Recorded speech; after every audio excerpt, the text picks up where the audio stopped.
Why is it that today in 2026, AI giants like Microsoft, Google, and even Oracle would rather spend hundreds of billions to buy nuclear power plants, or even build next to their own super data centers, mysterious power generation facilities the size of chemical plants? The answer is simple: the traditional power grid can no longer feed these compute monsters measured in gigawatts GW.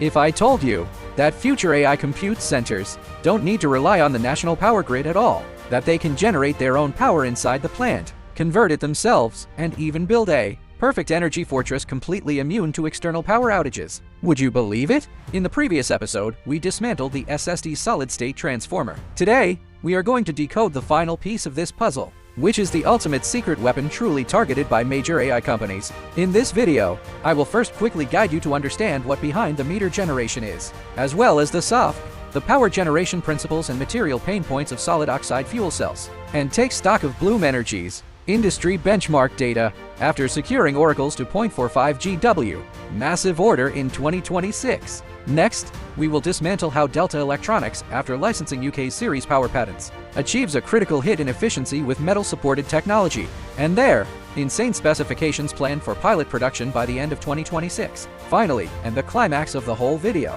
I will seamlessly integrate the topology of SOFC and the SST solid-state transformer mentioned in the previous episode, using the underlying logic of power electronics to tell you how the combination of these two magical artifacts creates a zero-loss, zero-latency independent AI microgrid, breaking the myths and current status, the gigawatt-scale war of behind-the-meter generation and SOFC. Let's first get into the hardcore technical essence. What is behind-the-meter BTM generation? Currently, when AI giants build data centers, the biggest bottleneck isn't the inability to buy GPUs, but having no power to deliver. The feeder review and substation construction for traditional transmission grids often require queuing for 5 to 7 years. How can the AI race wait for you? Behind-the-meter generation means building power generation equipment directly inside the factory site behind the utility meter. The electricity generated does not pass through the external public grid. You generate it for your own use, directly bypassing the grid queue and thoroughly isolating from external grid fluctuations. And among many power generation technologies, tech giants uniformly bet on soft solid oxide fuel cells. This is not a traditional gas-burning turbine, but a pure electrochemical reaction.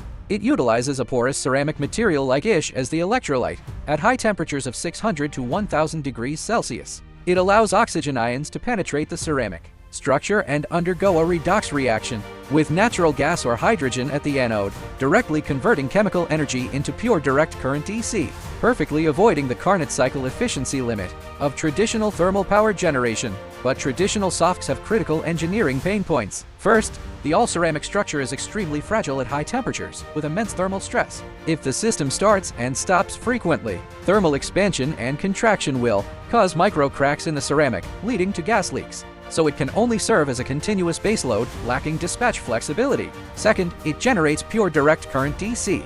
How to convert it highly efficiently and integrate it into the distribution system has always been a major challenge. To see the commercialization status of SOFC, the industry leader Bloom Energy is the benchmark. By 2026, Oracle, at the Project Jupiter Super Data Center in New Mexico, USA, to break free from grid constraints, directly announced the deployment of a staggering 2.45 GW Bloom Energy SOFC system. 2.45 GW is equivalent to the total power generation of the entire Monchin nuclear power plant, plus one large-scale thermal power unit. The golden data delivered by Bloom Energy is pure power generation efficiency of about 52% to 55%, and a combined efficiency of up to 70% with combined heat and power HEP. This set of data is the most hardcore baseline in the current market. Delta Electronics technological breakthrough, metal-supported SOFC and ultimate thermodynamic cycle. With Bloom Energy's baseline, let's look at Delta Electronics' technological breakthrough. Delta didn't work behind closed doors, but directly approached top UK fuel cell developer Ceres Power to obtain the world-leading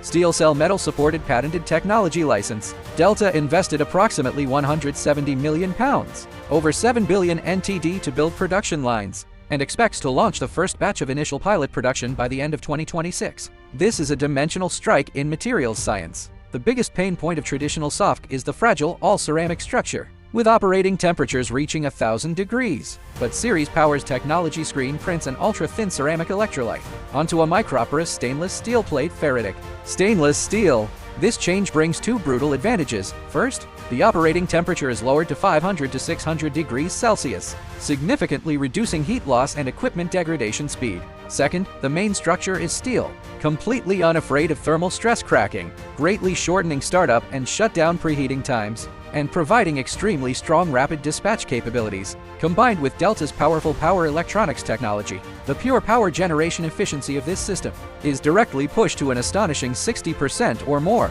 crushing Bloom Energy's 53% average level in one fell swoop.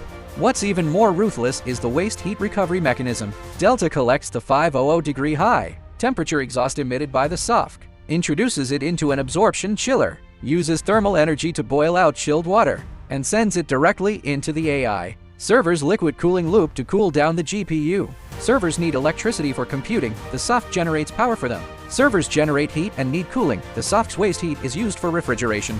This sort of combined heat and power efficiency surges past 85%, pushing the data center's PUE value closer to a perfect 1.0. The fuel side is equally highly flexible. Currently, it consumes natural gas, with carbon emissions below 360 grams per qua. In the future, when hydrogen energy matures, it can seamlessly switch to 100% pure hydrogen, and the core hardware won't need to be replaced at all. Ultimate secret weapon, the perfect DC microgrid of SST and SOFC. But the true secret weapon is hooking up this super generator to our protagonist from the previous episode, the SST solid-state transformer. Everyone, think about it using power electronics logic. SOFC produces pure direct current DC. The GPUs in AI servers also consume direct current, but under traditional architecture, you have to invert the SOFC's DC into alternating current AC. Step it up and down through a low-frequency transformer, enter the server room, and convert it a second time through a UPS, and finally rectify it back to DC for the GPU.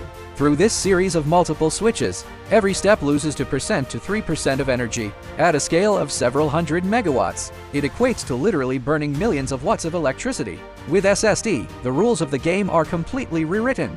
SST comes natively with a robust DC link. We can take the pure direct current generated by the SOFC, put it through a simple high-efficiency DC-DC conversion, and inject it directly into the SST's DC link. Then, through high-frequency switching, directly step it down to the DC power needed by servers, completely skipping the step of inverting it to AC. Just by eliminating this layer of conversion loss, the overall power supply chain efficiency increases by 5% to 8%, and the equipment volume is greatly reduced, saving space to place more GPUs. More importantly, the defensive capability granted by SST. The moment a lightning strike, voltage drop or power outage occurs on the external public grid, the solid-state circuit breaker inside the SST can, within a few microseconds, instantly sever the connection with the external grid and enter island mode. The moment it cuts off, the SST control core will change the power flow direction in milliseconds, directly draw energy from the SOFC and parallel batteries, and firmly hold up the voltage of the DC link. What does this mean? Outside, the grid voltage drops, and lights flicker from the outage, but your AI factory site remains completely unaffected. On the oscilloscope, you won't even measure a ripple of voltage. The SOFC provides up to 60% efficient baseload power and cooling waste heat, and the SST handles perfect DC dispatch and zero-latency isolation. This is how AI giants in 2026 are building the ultimate solution for a perfect independent microgrid.